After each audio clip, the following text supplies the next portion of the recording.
साथियों, मैं अनिल गर्ग सामुदायिक वन अधिकारों को लेकर ये 5वां वीडियो है।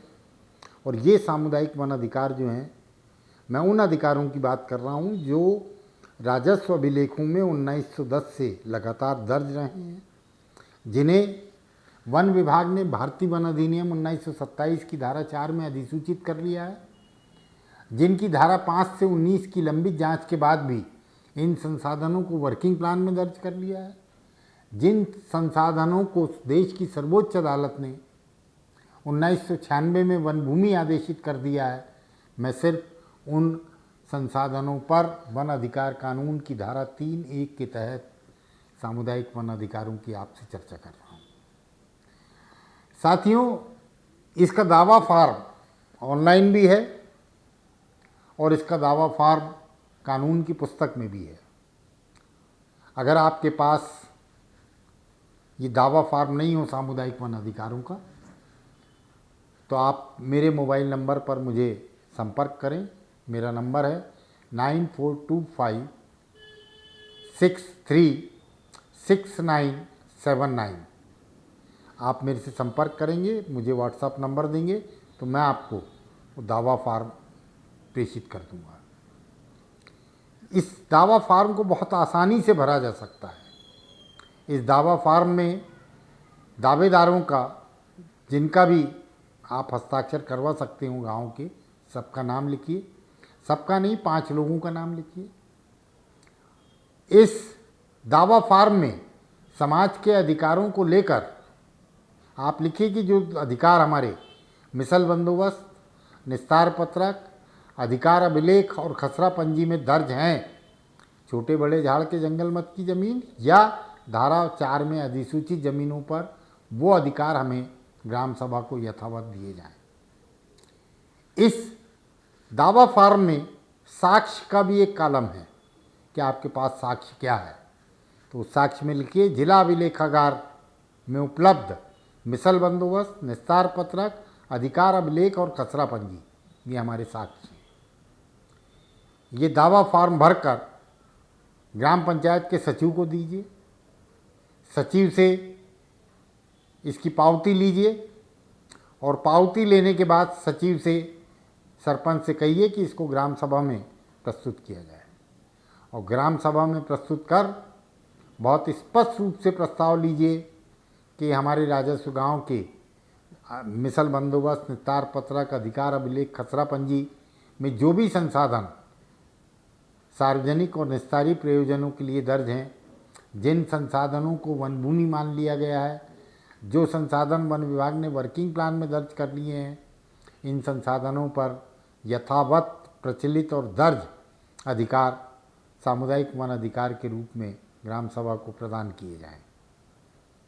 साथियों, ये प्रस्ताव अगर ग्राम सभा में आप करवाते हैं तो इस प्रस्ताव की प्रति और आपके आवेदन की दावे की प्रति आप जनपद के मुख्य कार्यपालन अधिकारी के समक्ष भी प्रस्तुत करें, अनुभागीय अधिकारी के समक्ष भी प्रस्तुत करें और कलेक्टर के समक्ष भी प्रस्तुत करें कि ये अधिकार, ये सामुदायिक वन अधिकार, कानून सम्मत अधिकार, शासकीय अभिलेखों में दर्ज अधिकार ग्राम सभा को प्रदान किए जाएं।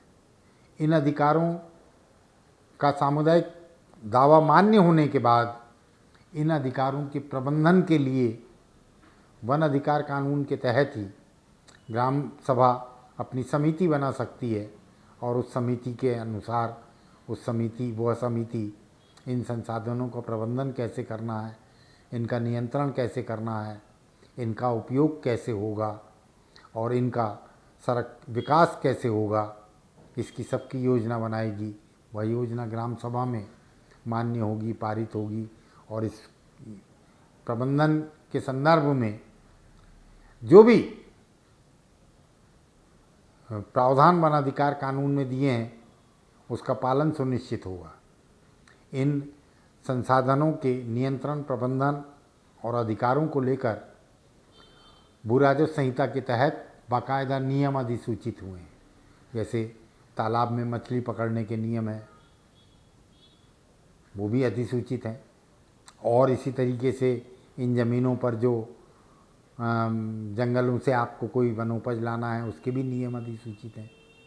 तो उन सारे नियमों को सामने रखकर इन संसाधनों का नियंत्रण किया जा सकता है, प्रबंधन किया जा सकता है, ग्रामीणों को उनके अधिकार दिए जा सकते हैं और उसके उपयोग को भी नियंत्रित और किया जा सकता है, ताकि संसाधनों का समुचित दोहन हो, संसाधनों का रखरखाव हो।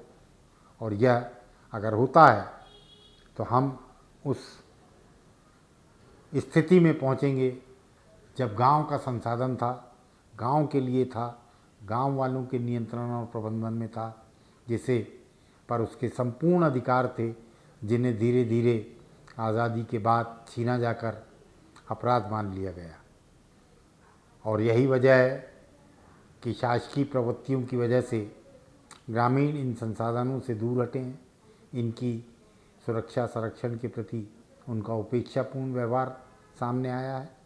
लेकिन अब समाज को भी ये लग रहा है कि हमारे संसाधन हैं, हमें इनका नियंत्रण और प्रबंधन करना चाहिए। तो राजस्व अभिलेखों में दर्ज संसाधनों को लेकर ग्रामीण बहुत गंभीरता के साथ बहुत आसान प्रक्रिया अपनाकर अपने अधिकार प्राप्त कर सकते हैं। साथियों, हम कोशिश करेंगे कि सामुदायिक वन अधिकारों से संबंधित आरक्षित वन भूमि के विषय पर हम आपसे चर्चा करें। आरक्षित वन भूमि के विषय पर चर्चा करने के लिए वन विभाग के इतिहास को समझना होगा, वन विभाग के कानूनों को समझना होगा और उसके बाद ही इन आरक्षित वनों पर समाज के अधिकारों की अपन चर्चा करेंगे। क्योंकि वन विभाग और वन विभाग के अधिकारी कतई नहीं चाहते कि आरक्षित वन पर उन अधिकारों को भी सौंपा जाए जो ब्रिटिश हुकूमत छीनने की हिम्मत नहीं कर पाई थी, जो आज़ादी के बाद लैंड रिफॉर्म मैनुअल में मान्य किए गए थे। उन अधिकारों को भी वन अधिकारियों ने समाप्त कर अपराध मान लिया है। साथियों, हम उम्मीद करते हैं कि आप इस सामुदायिक वन अधिकार को प्राप्त करने के अभियान में अपना महत्वपूर्ण योगदान देंगे और ग्रामीण समाज को एक नई दिशा देंगे। धन्यवाद।